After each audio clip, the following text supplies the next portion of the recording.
Hello everyone, I'm Chi Ziyang, and today I will give a brief overview of the Vietnamese market. As of 2024, Vietnam has a population of around 100 million with a young and active workforce. Approximately 41% of the population now lives in cities, which is driving a higher demand for modern and functional furniture. Additionally, the growing middle class has higher incomes and more purchasing power, creating opportunities for companies like IKEA. So why is Vietnam an attractive market for IKEA? First, there is a strong demand for affordable, modern, and space-saving furniture. IKEA's strengths, including good design, quality, sustainability, and low cost, make it well suited to meet these needs. Moreover, young urban consumers are increasingly environmentally conscious, which aligns with IKEA's focus on sustainable products. Altogether, these factors make Vietnam a promising market. In conclusion, Vietnam represents an attractive market for IKEA. The country's young population, growing cities, and rising middle class create a perfect match for IKEA's products and business model. These demographic and economic trends indicate a strong opportunity for growth in this market. From this research, I have learned a lot about Vietnam market and consumer trends. Understand how culture, demographics, and urbanization affect international business decisions. This knowledge will help me make informed decisions in my future career or future studies, especially when evaluating opportunities in global markets. That's all from my part. Thank you. Now I'll explain why Vietnam is an excellent market for IKEA's expansion. Vietnam's furniture market is projected to reach around 13.14 billion USD by 2030. Driven by rapid urbanization and growing middle class seeking modern, affordable furnishing, Vietnam offered key strategic advantage: favorable government policies for foreign investment, strong manufacturing capabilities, and is already a crucial hub in IKEA's global supply chain. Consumer trends are highly favorable.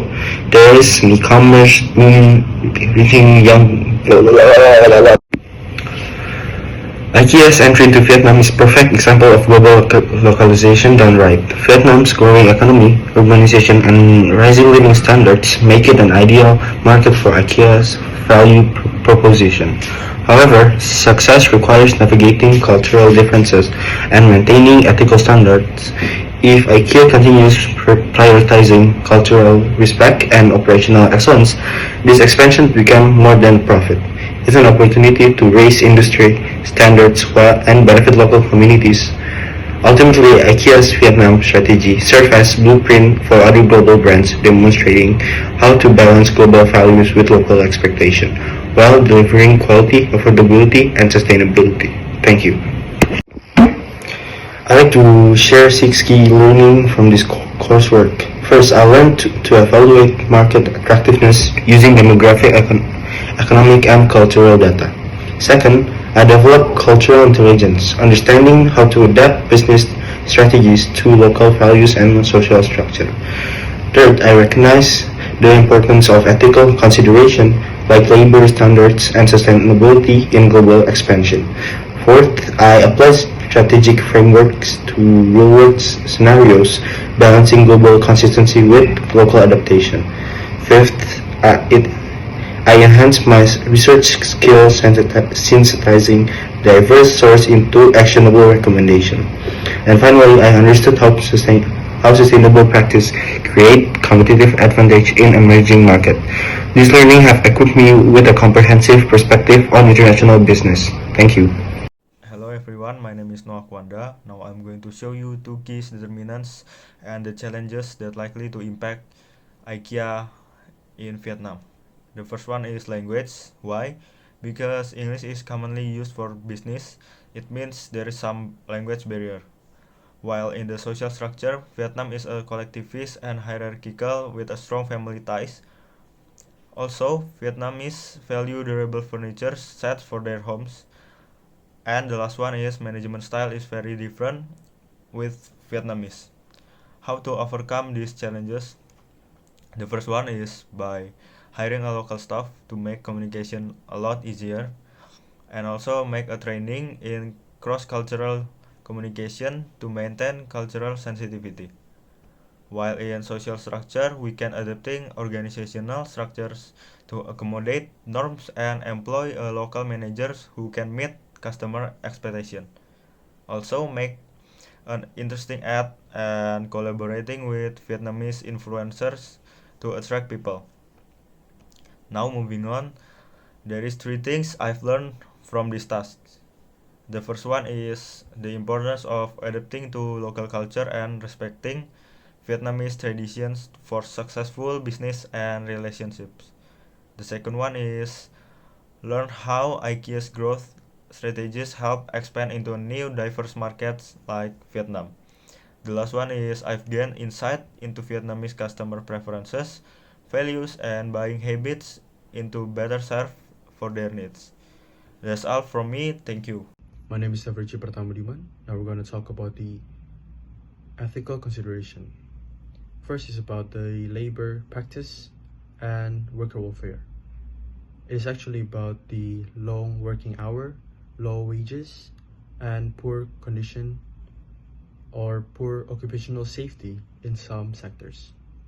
So IKEA responsibility is actually ensure fair wages, safe working condition, and protection of workers' rights.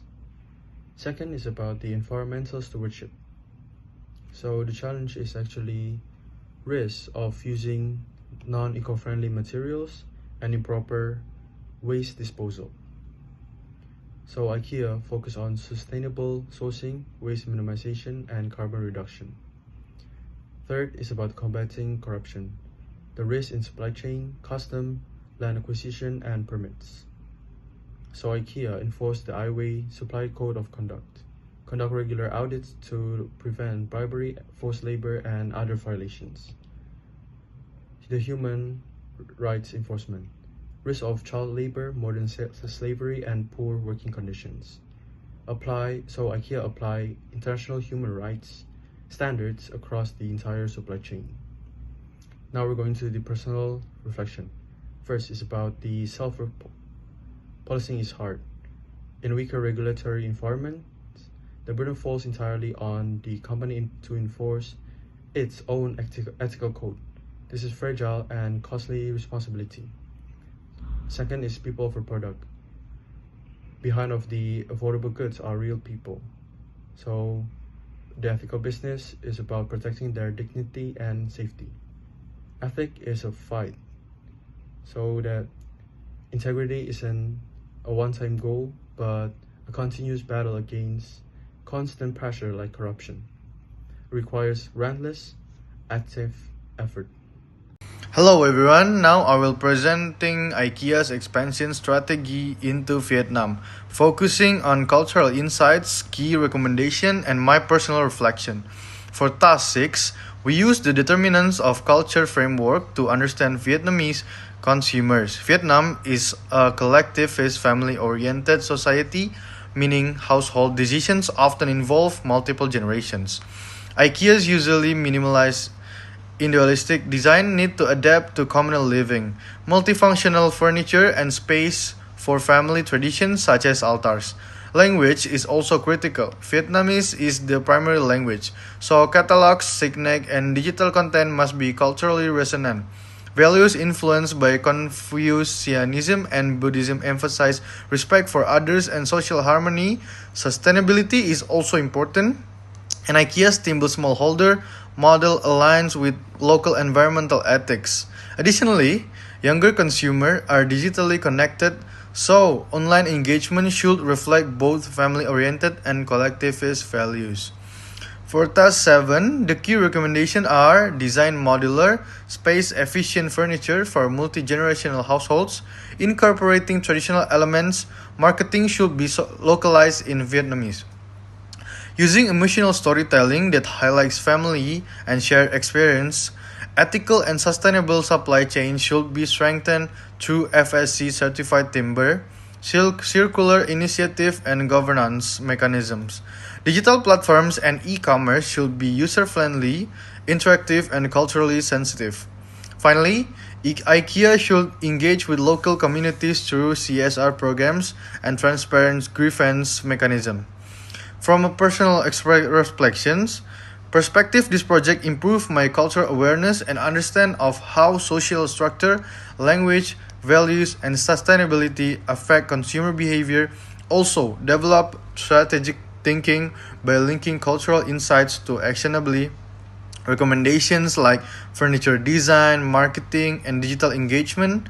Overall, this experience enhanced my analytical skills and prepare me to approach international business expansion thoughtfully and ethically. Thank you.